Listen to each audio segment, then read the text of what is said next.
Este mensaje se llama así, gozosos en el Señor. Y en Habacuc 3, estos versículos que acabamos de leer, los versículos 17 y 18, pues no son desconocidos, ¿verdad?, en ninguno de nosotros, pero yo creo que si no tomamos algunos minutos para comprender bien en qué contexto lo dio Habacuc, yo creo que no nos va a ser de tanta bendición y pues gracias a Dios que tenemos este tiempo para indagar en las Escrituras y pues quiero que veamos dos cosas, hermanos. Vamos a ver qué vivía, cómo estaba la época de Israel en los que Habacuc dio este mensaje y también pues es una especie de llamado para nosotros ser lo más posible parecidos al profeta Habacuc. Vamos a ver que él nos deja un modelo de ser un buen cristiano, un buen creyente que espera en nuestro Señor. Y vamos a abrir primero, hermanos, la Biblia en Segunda de Reyes, capítulo 21. Estaremos viendo el contexto. ¿Cuándo dijo Habacuc estas palabras? Yo creo que a nosotros nos gusta apropiarnos este pasaje, pensando a lo mejor en que nosotros hemos tenido días difíciles, días complicados. Aunque pues no me den el bono del trabajo, yo me voy a gozar. Aunque no me pude comprar la casa, el carro que yo quería, aunque no estoy enfermo, aunque no estoy al 100 anímicamente, pues yo me voy a gozar. Y yo creo que sí podemos pensar, ¿verdad? ¿Por qué no plantear ese tipo de cosas? Pero yo creo, hermanos, yo sospecho que ninguno de los que estamos aquí estuvimos en un momento tan difícil como el que vivió Habacuc. Y cuando nosotros entendamos por qué él se atrevió a decir esa declaración, a pesar de que él plantea muchas cosas negativas, ¿no?, en estos versículos. Déjenme se los leo aquí en la Nueva Biblia de las Américas. Como dice estos versículos 17 y 18, aunque la higuera no eche brotes, ni haya fruto en las viñas, aunque falte el producto del olivo y los campos no produzcan alimento, aunque falten las ovejas del redil y no haya vacas en los establos, con todo yo me alegraré en el Señor, me regocijaré en el Señor de mi salvación. Así que ojalá quiera Dios, ¿verdad?, que nosotros seamos varones esforzados, varones que viven por fe, pero sobre todo que a pesar de las circunstancias podemos reflejar un gozo, ¿verdad? Tener gozo a tal grado que impresionemos a cualquiera de nuestra época que diga, ¿cómo es que le está pasando algo tan complicado y puede tener gozo? Que así sea, ¿verdad?, la palabra del Señor. Entonces vamos a aprender un poquito de cómo eran los días de Habacuc. Mire, el profeta de Habacuc está situado un poco adelante cuando el reino del norte fue llevado cautivo y esparcido por las naciones. Sabemos que las 12 tribus de Israel se dividieron y las 10 tribus del norte pues se fueron alejando cada vez de Dios hasta que reciben la disciplina y son dispersados. Pero ya está cerca también para el castigo de las 2 tribus del sur. Así que Habacuc está profetizando para evitar eso. Ustedes no sigan los mismos pasos del norte. Pero hermanos, la tribu de Judá y Benjamín hicieron cosas peores que las tribus del norte. Y yo creo que este pasaje, Segunda de Reyes 21, del 1 al 6, nos va a poner en un contexto qué era lo que veía el profeta Habacuc. Miren, fíjese, parece ser que Habacuc vivió pocos años después de este rey. Pero ponga atención, le voy a leer estos 16 versículos. Manasés tenía 12 años cuando comenzó a reinar y reinó 55 años en Jerusalén. Ese es un periodo muy largo, hermanos. 55 años, imagínense. Pero fue el peor rey que tuvo el rey del sur. El peor de todos. Entonces, eso se fue marcando también en los reyes posteriores donde vivió Habacuc. Pero para que se den una idea, ¿qué era lo que veía Habacuc? Porque él se queja en el libro de Habacuc, que solamente consta de 3 capítulos, tiene una especie de diálogo con Dios. Y él dice, ¿por qué me haces ver tantas injusticias? Fíjese más o menos para que nos demos una idea de qué era lo que veía Habacuc. Continúa en el versículo 2. hablando de este rey Manasés en Segunda de Reyes 21, dice: hizo lo malo ante los ojos del Señor, conforme a las abominaciones de las naciones que el Señor había desposeído delante de los israelitas. ¿Por qué? Reedificó los lugares altos que su padre Ezequías había destruido, levantó también altares a Baal e hizo una acera, como había hecho Acab, rey de Israel, y adoró a todo el ejército de los cielos y los sirvió. Edificó además altares en la casa del Señor, de la cual el Señor había dicho: en Jerusalén pondré mi nombre. Edificó altares a todos los ejércitos de los cielos, en los dos atrios de la casa del Señor. Hizo pasar por fuego a su hijo, practicó la hechicería, usó la adivinación y trató con adivinos y espiritistas. Hizo mucho mal ante los ojos del Señor, provocándolo a ira. Colocó la imagen tallada de acera que él había hecho en la casa de la cual el Señor había dicho a David y a su hijo Salomón: en esta casa y en Jerusalén que he escogido de entre todas las tribus de Israel, pondré mi nombre para siempre, y haré que nunca más los pies de Israel vaguen fuera de la tierra que di a sus padres, con tal de que cuiden de hacer conforme a todo lo que les he mandado y conforme a toda la ley que mi siervo Moisés les ordenó. Pero ellos no escucharon, y Manasés hizo que se extravieran para que hicieran lo malo, más que las naciones que el Señor había destruido delante de los israelitas. Entonces el Señor habló por medio de sus siervos los profetas: por cuanto Manasés, rey de Judá, ha hecho estas abominaciones, habiendo hecho lo malo, más que todo lo que hicieron los amorreos antes de él, haciendo pecar también a Judá con sus ídolos. Por tanto, así dice el Señor, Dios de Israel: voy a traer tal calamidad sobre Jerusalén y Judá, que a todo el que oiga de ello le retumbarán ambos oídos. Extenderé sobre Jerusalén el cordel de Samaria y la plomada de la casa de Acab, y limpiaré a Jerusalén como se limpia un plato, limpiándolo y volviéndolo boca abajo. Abandonaré el remanente de mi heredad y los entregaré en manos de sus enemigos, y serán para presa y despojo para todos sus enemigos, porque han hecho lo malo ante mis ojos y han estado provocándome a ira desde el día en que sus padres salieron de Egipto hasta el día de hoy. Además, Manasés derramó muchísima sangre inocente hasta llenar a Jerusalén de un extremo a otro, aparte de su pecado con el que hizo pecar a Judá para que hiciera lo malo ante los ojos del Señor. Es probable, hermanos, que Habacuc vivió la niñez del final de este reinado. No sabemos fechar exactamente al profeta Habacuc, tampoco sabemos muchos datos de él, a excepción que muy probablemente él sí era de oficio profeta. Pero hermano, todo lo que usted escuchó, pues es en resumen eso. Lo peor que pudo haber hecho Israel fue en ese periodo. Y pocos años después se levanta el rey Josías, el rey más piadoso del reino del sur. Y esa reforma que él intentó hacer, ¿verdad? Porque sabemos que él derriba todos los altares, trata de volver a Dios toda la nación de Israel. Pero ¿qué cree, hermano? Era tan perverso, tanto la ira que elevaron de Dios, que ni siquiera eso les sirvió para aplacar la ira de Dios. Ellos llegaron a un punto sin retorno. Y si usted avanza a Segunda de Reyes capítulo 23, fíjese lo que dice el versículo 26. Acerca de esta reforma religiosa, dice: sin embargo, el Señor no desistió del furor de su gran ira, ya que ardía su ira contra Judá a causa de todas las provocaciones con que Manasés lo había provocado. Entonces, así de terrible se comportó la nación de Israel. Y en esos versículos que nosotros leímos, Dios está prometiendo, ¿verdad? Les voy a traer un castigo que hasta se van a retumbar los oídos de las cosas tan tremendas que les va a pasar a esta nación. Y en ese contexto, hermanos, son mensajes similares los que dice Ezequiel, Jeremías. Es algo muy parecido a las visiones que ellos están viendo, porque ya se acerca el castigo a Jerusalén, el castigo a Judá. Y el libro de Habacuc, hermanos, es una especie de diálogo de que tiene él a raíz de que ya sabe que es inevitable el castigo. Y vamos a empezar leyendo estos primeros 4 versículos. Vamos a tratar de repasar rápidamente pues de qué se trata Habacuc, pero fíjese cómo inicia el capítulo 1. Oráculo que tuvo en visión el profeta Habacuc.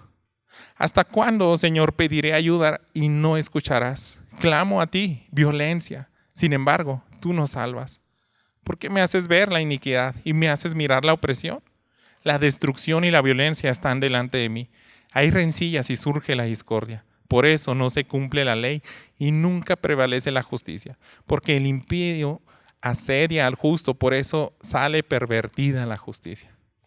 Entonces parece que estos 4 versículos no cobran tanto sentido si no lees Reyes. Todo lo que hizo Manasés y los reyes posteriores seguían haciendo lo malo. Entonces Dios levanta a estos profetas, pero ya podemos tener una idea de qué veía Habacuc. Él veía cómo los reyes sacrificaban a sus hijos y los quemaban. Él veía cómo se prostituían tras de otros dioses, cómo se trataba mal a la viuda, al huérfano, cómo pues estaba desbordada la maldad, tanto moral y cualquier precepto que Dios había dejado, la ley de Dios, la habían desechado por completo, hermanos. Entonces, esta es una queja. Habacuc está afligido diciendo, ¿por qué me haces ver esto? ¿Por qué nos hemos desviado tanto de ti? La maldad de Israel está desbordada. Y hermanos, parte de la respuesta de Dios la podemos ver aquí en el capítulo 2, al menos en mi Biblia es el subtítulo que le ponen. Dice 2:2 en Habacuc. Entonces el Señor me respondió, escribe la visión y grábala en tablas para que corra el que la lea. Porque es aún visión para el tiempo señalado. Se apresura hacia el fin y no defraudará. Aunque tarde, espérala, porque ciertamente vendrá, no tardará. Así es el orgulloso. En él su alma no es recta, mas el justo por su fe vivirá. Además, el vino traiciona al hombre arrogante, de modo que no se queda en casa, porque ensancha su garganta como el Seol y es como la muerte que nunca se sacia. Reúne para sí todas las naciones, recoge para sí todos los pueblos. ¿No pronunciarán todo esto contra él una sátira y burlas e intrigas contra él y dirán, ay del que aumenta lo que no es suyo, ¿hasta cuándo? ¿Y se hace rico con préstamos? También Dios, hermanos, pues empieza a dar ese diálogo, ¿verdad? De cómo él percibe las cosas. Aquí estamos viendo del que frauda, el que no es honesto, el que ya dejó por completo, pues todo lo que Dios había dejado para guiar a la nación con una ley santa. Y Habacuc sabe, ya Dios se lo acaba de revelar, dice, se apresura hacia él el fin, no defraudará. Entonces él ya Habacuc está consciente de que Dios va a traer un castigo a Israel. Mire, para que se dé una idea, en estos versículos del 6 en adelante, dice a quiénes va a levantar. Regresando al capítulo 1 de Habacuc, dice, voy a levantar a los caldeos, pueblo feroz e impetuoso que marcha por la anchura de la tierra para apoderarse de moradas ajenas. Imponente y temible es, de él mismo proceden su justicia y su grandeza. Sus caballos son más veloces que los leopardos y más astutos que lobos al anochecer. Al galope vienen sus jinetes vienen de lejos, vuelan como águila que se precipita a devorar. Vienen todos ellos para hacer violencia, su horda de rostros avanza, recoge cautivos como arena, se burla de los reyes y los gobernantes le son motivo de risa, se ríe de toda fortaleza, amontona escombros para tomarla. Entonces pasará como el viento y seguirá y se le tendrá por culpable porque hace de su poder su Dios. ¿No eres tú desde la eternidad, oh Señor, Dios mío, santo mío? No moriremos, oh Señor, para juicio los has puesto. Tú, oh roca, los has establecido para corrección. Muy limpios son tus ojos para mirar el mal y no puedes contemplar la opresión. Esa es la explicación, ¿verdad? ¿Por qué vas a mandar ese juicio tan terrible?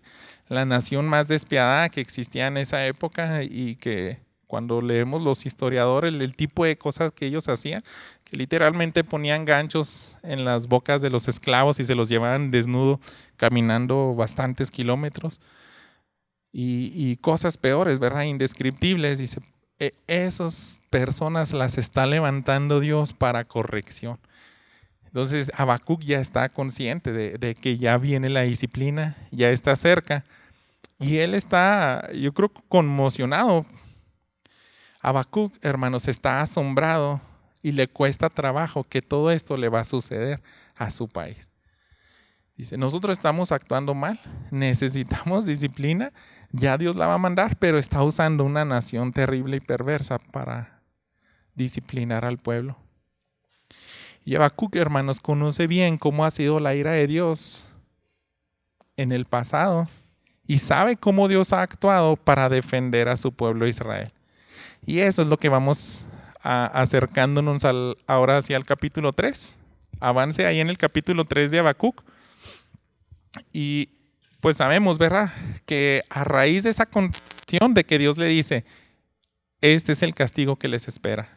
La nación tan terrible y perversa es lo que yo tengo preparado para ustedes. Y por eso, hermanos, inicia así el capítulo 3, oración del profeta Habacuc en tono de Sigionot. Oh Señor, he oído lo que se dice de ti y temí. Aviva, oh Señor, tu obra en medio de los años dala a conocer. En la ira acuérdate de tener compasión. Él tiene que elevar una oración porque dice, ya es inevitable, si vamos a entrar a la disciplina de Dios, tenemos que clamar por misericordia. Tenemos que decirle que aunque eso no se puede evitar, de todas formas, en medio de su ira, tenga compasión, tenga misericordia de su pueblo. Y ahora, hermanos, los siguientes versículos es un recuerdo de lo que él ha visto, cómo Dios ha mostrado su furia, su poder para defender a Israel. Él está volteando al pasado. Y los siguientes versículos le van a recordar muchas historias, porque Habacuc conocía muy bien cómo el brazo poderoso de Dios estaba de nuestro lado y esparcía a los enemigos, los aterrorizaba. Fíjese, Habacuc sabe de esa ira de Dios antes defendía a su pueblo, era para defender a Israel. Siga conmigo a partir del versículo 5. Bueno, desde el 3. Dios viene de Temán, el santo del monte Parán. Su esplendor cubre los cielos y de su alabanza está llena la tierra. Su resplandor es como la luz, tiene rayos que salen de su mano y ahí se oculta su poder. Delante de él va la pestilencia y la plaga sigue sus pasos. Y aquí empezamos, hermanos, a recordar qué tipo de cosas se acordaba Habacuc. ¿Sabe qué suena eso de la pestilencia? En el capítulo 16 de Números nosotros encontramos una vez cuando se rebeló el pueblo de Israel ante Dios y Moisés y por pestilencia murieron 14,700 personas de la plaga. Entonces Habacuc recuerda, Dios es terrible cuando quiere mostrar su poder. En Números 11 también vemos que él envía fuego al extremo del campamento y ellos se aterrorizan. Entonces es como un recuento, hermanos, lo que él está viendo. Fíjense, continuamos en el versículo 6. Se detuvo e hizo temblar la tierra. Miró e hizo estremecerse a las naciones. Se desmoronaron los montes perpetuos. Se hundieron las colinas antiguas. Sus caminos son eternos. Bajo aflicción vi las tiendas de Cusán. Temblaban las tiendas de la tierra de Madián. ¿A qué le suena a Madián, hermanos? ¿Sabe quién era? Gedeón, en el capítulo 8, cuando Dios destruyó como si nada a 120,000 soldados. Sus reyes en este capítulo dice que estaban aterrorizados por la victoria que estaba teniendo Gedeón con ellos. Y continúo en el versículo 8. ¿Te indignaste, Señor, contra los ríos? ¿Contra los ríos fue tu ira? ¿Contra el mar tu furor cuando montaste en tus caballos, en tus carros de victoria? ¿No le suena eso, hermanos, a Moisés cuando abrió el mar rojo?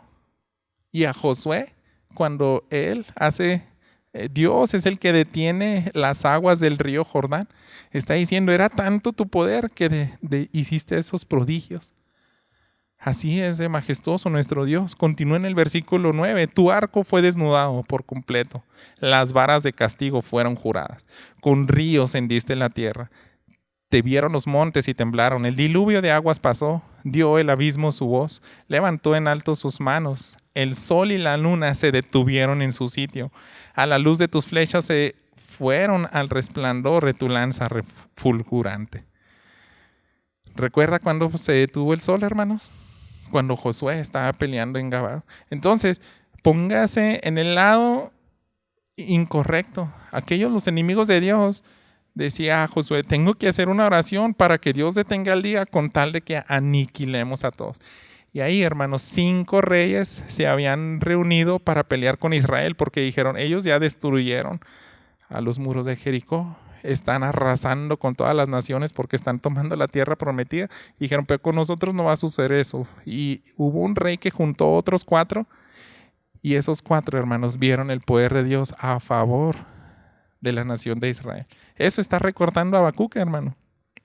Continúo en el versículo 12. Con indignación marchaste por la tierra, con ira pisoteaste las naciones, saliste para salvar a tu pueblo, para salvar a tu ungido. Destrozaste la cabeza de la casa del impío, descubriéndolo de arriba abajo. Traspasaste con sus propios dardos la cabeza de sus guerreros que irrumpieron para dispersarnos. Sí se acuerda, ¿verdad? Cuando Dios hacía ese tipo de cosas. También le ocurrió a Gedeón. Solamente con 300 soldados, cuando rompen las teas y gritan, dice, ellos se mataron entre ellos mismos. Usaron sus mismas armas para aniquilarse. Y sabemos que a veces describe que eran incontables los madianitas. No se podían contar. Eso está recordando.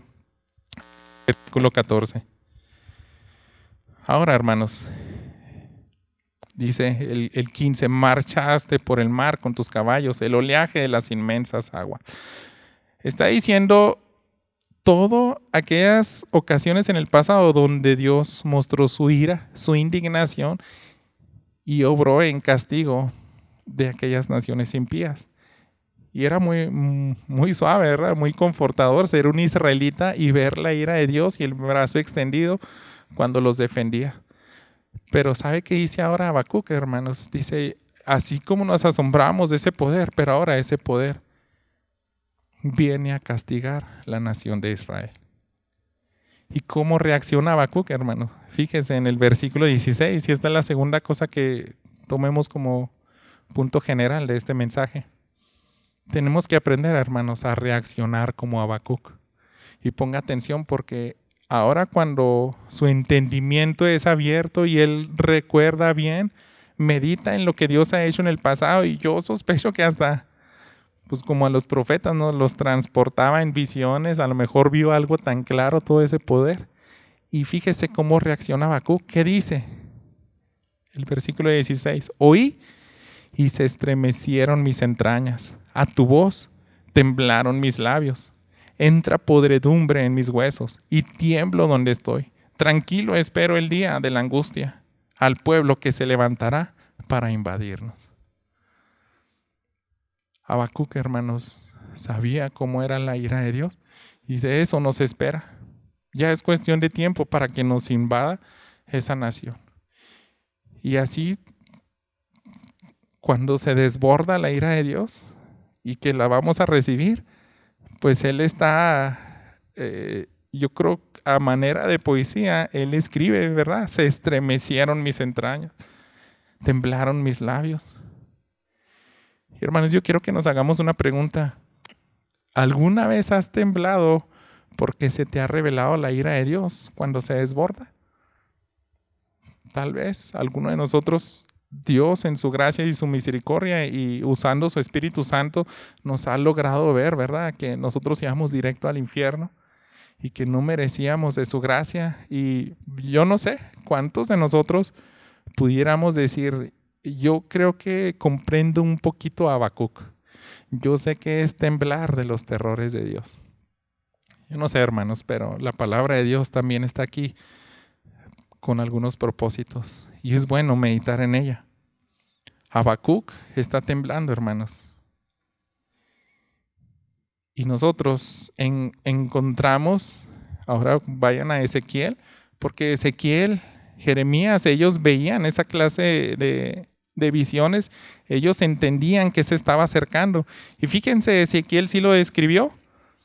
Y además describió en sí algo que también conocía Habacuc. Si él era un profeta de oficio, ellos tenían que conocer la ley. En Deuteronomio ya estaba establecido este castigo si Israel se rebelaba. ¿Cuál es el extremo de la ira de Dios? Ezequiel 5, fíjese lo que dice el versículo 7 al 11. Por tanto, así dice el Señor Dios, porque la revelación de ustedes es mayor que las de las naciones que los rodean. Y no han andado en mis estatutos ni observado mis ordenanzas, ni tampoco han observado las ordenanzas de las naciones que los rodean. Por eso, así dice el Señor Dios, yo mismo estoy contra ti y ejecutaré juicios en medio de ti a vista de las naciones. Haré en ti lo que no he hecho y lo que no volveré a hacer jamás a causa de todas tus abominaciones. Por eso, los padres se comerán a sus hijos en medio de ti, y los hijos se comerán a sus padres. Ejecutaré juicios en ti y esparciré cuantos queden a todos los vientos. Por tanto, vivo yo, declara el Señor Dios, que por haber profanado mi santuario con todos tus ídolos detestables y con todas tus abominaciones, yo me retiraré, mi ojo no tendrá piedad y tampoco perdonaré. Eso mismo comprendía Habacuc, ya viene eso.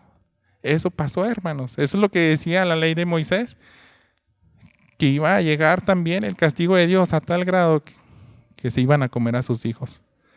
Eso es lo que estaba cerca. Por eso temblaba Habacuc. Ya se acerca esto. Se acerca eso, hermanos. Sin embargo, ahí es donde, aunque él está consciente que va a llegar la ira de Dios, pronuncia estos versículos 17 y 18. ¿Se fija? En el versículo 16, él está temblando, él está asombrado de que Dios va a derramar su ira sobre el pueblo de Israel. Y yo creo que ahora tal vez se nos pueda hacer una locura, ¿verdad? Que él diga las siguientes palabras. Otra vez, regreso ahí a Habacuc 3.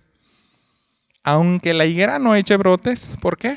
Porque va a venir esa nación, nos va a destruir todos nuestros higueras, nuestros sembradíos, nuestras cosechas, va a arrasar. Ni haya fruto en las viñas, aunque falte el producto del olivo y los campos no produzcan alimento, aunque falten las ovejas del redil y no haya vacas en los establos, con todo yo me alegraré en el Señor, me regocijaré en el Dios de mi salvación. A eso se refería Habacuc. Cuando venga tu castigo, cuando destruya nuestro país, cuando nos dejen en pobreza, cuando no tengamos que comer, cuando se hayan llevado todos nuestros animales, nuestros hijos, cuando hayamos recibido tu ira, yo me voy a alegrar. Eso es sorprendente, hermanos. Yo creo que necesitamos más varones en esta época como Habacuc, que a pesar de que en el peor de los escenarios pueda hacer sentir el gozo y la esperanza de Dios, porque no depende de las circunstancias. Hermanos, en Lamentaciones Jeremías dice que todo el mal sucede porque Dios lo ordena, porque Jeremías nos describe días después de este castigo. Ahí se escribe Lamentación y dice, ¿habrá algún mal que Dios no lo haya declarado? Entonces Habacuc ya sabe qué va a pasar y dice, bueno, cuando pase ese día terrible, yo me voy a gozar. Yo me voy a gozar. Y yo quiero entender un poco, hermanos, por qué a Habacuc se le ocurre decir eso. Habacuc conoce el final de la historia y toda la gloria se le va a dar a Dios. Dice, Dios va a ejercer su justicia y hay que adorar. Dios no va a retener su ira y su indignación porque nos rebelamos contra Él. Y yo me voy a gozar cuando pase ese día porque su justicia no puede pasar por alto. Fíjense, el versículo 19, para terminar aquí en Habacuc. El Señor Dios es mi fortaleza. Él ha hecho mis pies como los de las ciervas y por las alturas me hace caminar. Para el director del coro, con mis instrumentos de cuerda.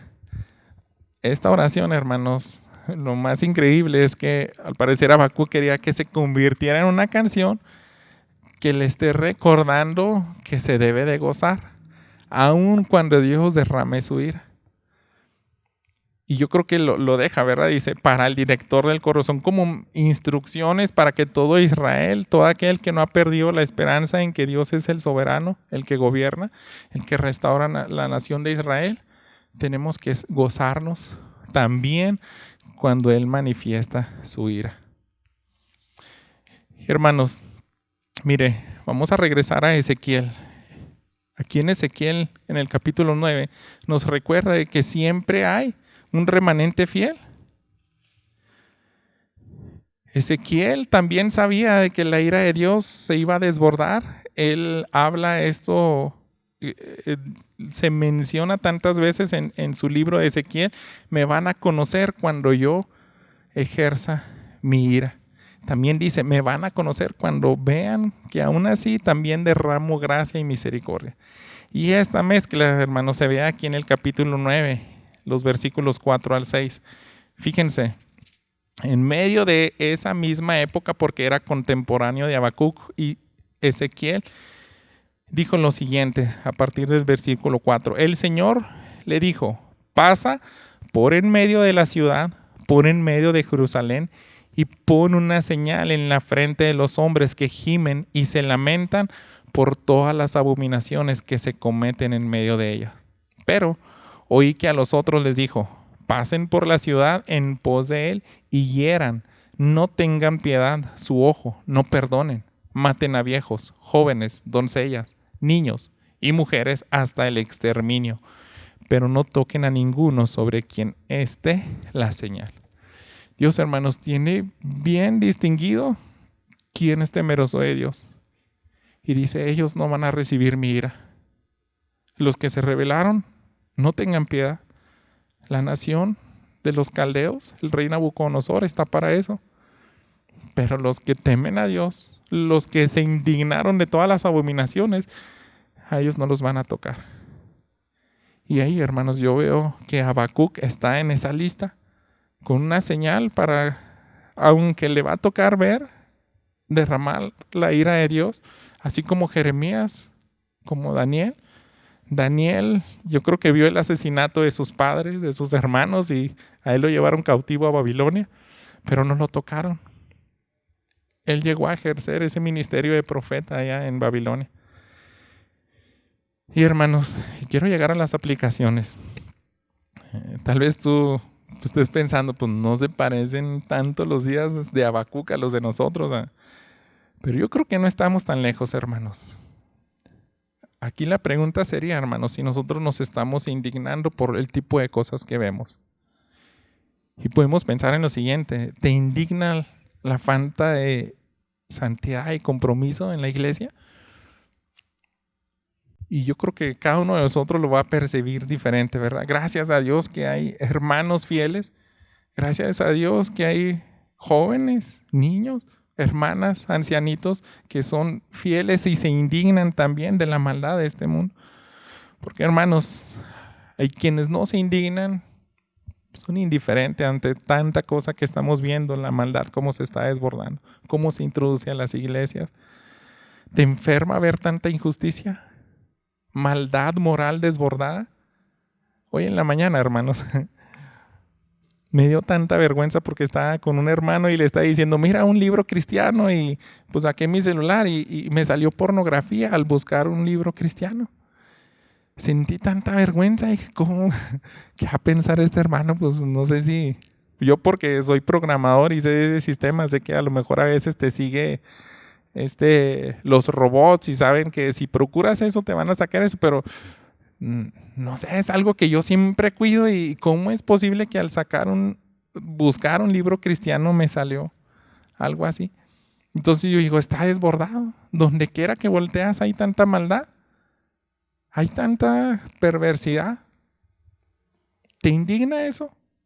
¿Te enferma la injusticia, la guerra? ¿Cómo se pierden los valores y principios bíblicos en estos días? Porque así está afuera de nuestras iglesias, pero tal vez, hermanos, también adentro encontramos eso. Así que esta oración de Habacuc, yo creo que la dejó también, pues para que recuerden, hasta lo usemos como una alabanza, decirle en medio de estos días, avivan a tu pueblo, avívalo. Así inicia el capítulo 3, ¿verdad?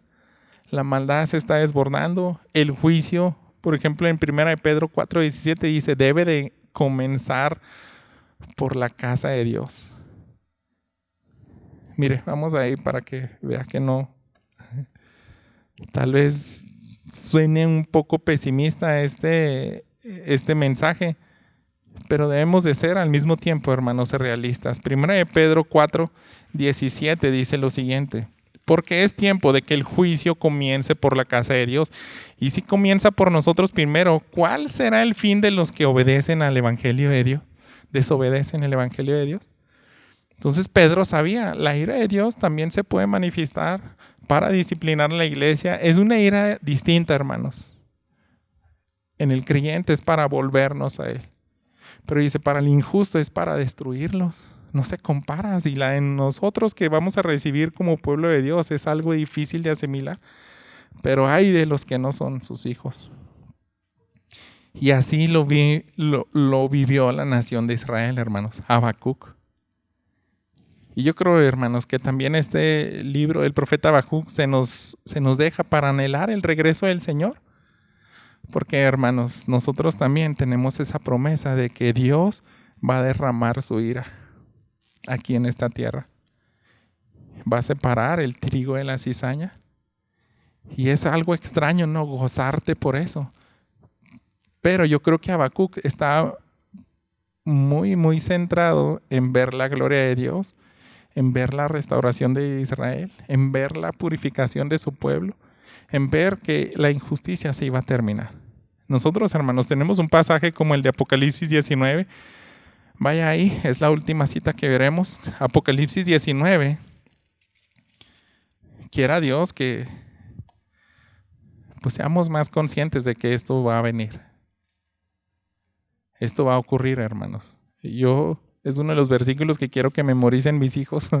No sé si a qué edad van a ser creyentes, pero al menos ellas estén seguros de qué bando van a estar. Fíjense lo que dice Apocalipsis a partir del versículo 11. 19:11. Vi el cielo abierto, apareció un caballo blanco. El que lo montaba se llamaba Fiel y Verdadero. Con justicia juzga y hace la guerra. Sus ojos son una llama de fuego. Y sobre su cabeza hay muchas diademas. Tiene un nombre escrito que nadie conoce sino él. Está vestido de un manto empapado de sangre y su nombre es el Verbo de Dios. Los ejércitos que están en los cielos, vestidos de lino fino, blanco y limpio, los seguían sobre caballos blancos. De su boca sale una espada afilada para herir con ella a las naciones y las regirá con vara de hierro. Él mismo pisa el lagar del vino, del furor, de la ira de Dios Todopoderoso. En su manto y en su muslo tiene un nombre escrito, Rey de Reyes y Señor de Señores. Yo creo, hermanos, que Habacuc tenía una visión parecida a esto. Dios se va a mostrar. Y tú y yo también tenemos que tener esa misma esperanza. El Rey de Reyes y Señor de Señores, el que juzga, con justicia juzga y hace la guerra, va a terminar con toda esa maldad, hermanos. Y yo creo que a raíz de eso viene el gozo. Viene el gozo, hermanos. No es algo para que nosotros estemos yéndonos aquí de manera trágica. El libro de Habacuc, hermanos, no terminó diciendo, es lo peor que nos va a ocurrir a Israel y voy a tirarme en cenizas, me voy a quedar deprimido. Va a ser el peor final de mi vida. No, hermanos. Habacuc dice, yo voy a permanecer en gozo porque sé cuál es el final de los tiempos. El gozo radica, hermanos, en conocer que Dios es justo, es santo, se indigna y va a dar el pago a cada uno que se merece. A los que son sus hijos les va a proteger, les va a guardar en sus manos. Y ninguno de nosotros, hermanos, somos dignos de esa salvación.